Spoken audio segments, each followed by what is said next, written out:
ಕರ್ನಾಟಕ ರಾಜ್ಯ ರಸ್ತೆ ಸಾರಿಗೆ ನಿಗಮ ಚಿತ್ರದುರ್ಗ ವಿಭಾಗದ ವತಿಯಿಂದ ಮೊಳಕಾಲ್ಮೂರು ಪಟ್ಟಣದಲ್ಲಿ ನಿರ್ಮಿಸಲಾಗಿರುವ ನೂತನ ಬಸ್ ನಿಲ್ದಾಣದಲ್ಲಿ ಭಾನುವಾರ ಪೂಜೆ ಕಾರ್ಯಕ್ರಮ ನೆರವೇರಿಸಿದ ಪರಿಶಿಷ್ಟ ಪಂಗಡಗಳ ಕಲ್ಯಾಣ ಇಲಾಖೆ ಸಚಿವರು ಹಾಗೂ ಜಿಲ್ಲಾ ಉಸ್ತುವಾರಿ ಸಚಿವರಾದ ಟಿ ರಘುಮೂರ್ತಿಯವರು ಸಾಂಕೇತಿಕವಾಗಿ ಬಸ್ಗಳ ಕಾರ್ಯಾಚರಣೆಗೆ ಚಾಲನೆ ನೀಡಿದರು.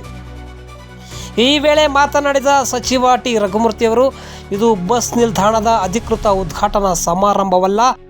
ಮೊಳಕಾಲ್ಮೂರು ಪಟ್ಟಣದಲ್ಲಿ ನೂತನವಾಗಿ ನಿರ್ಮಿಸಲಾಗಿರುವ ಕೆಎಸ್ಆರ್ಟಿಸಿ ಬಸ್ ನಿಲ್ದಾಣ ಹಾಗೂ ಡಿಪೋ ಕಾಮಗಾರಿಗಳು ಇನ್ನೂ ಪ್ರಗತಿಯಲ್ಲಿವೆ.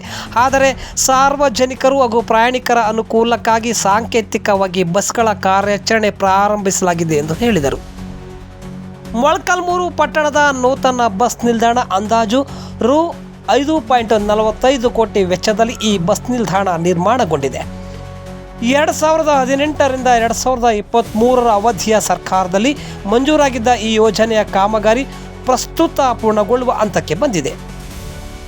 ಮುಂದಿನ ದಿನಗಳಲ್ಲಿ ಶಿಷ್ಟಾಚಾರದ ಪ್ರಕಾರ ಜನಪ್ರತಿನಿಧಿಗಳು ಹಾಗೂ ಎಲ್ಲ ಪಕ್ಷದ ನಾಯಕರು, ಸಂಘ ಸಂಸ್ಥೆಗಳು, ಪ್ರತಿನಿಧಿಗಳು ಆಹ್ವಾನಿಸಿ ಅತ್ಯಂತ ವಿಜೃಂಭಣೆಯಿಂದ ಉದ್ಘಾಟನಾ ಸಮಾರಂಭ ಆಯೋಜಿಸಲಾಗುವುದು ಎಂದು ತಿಳಿಸಿದರು.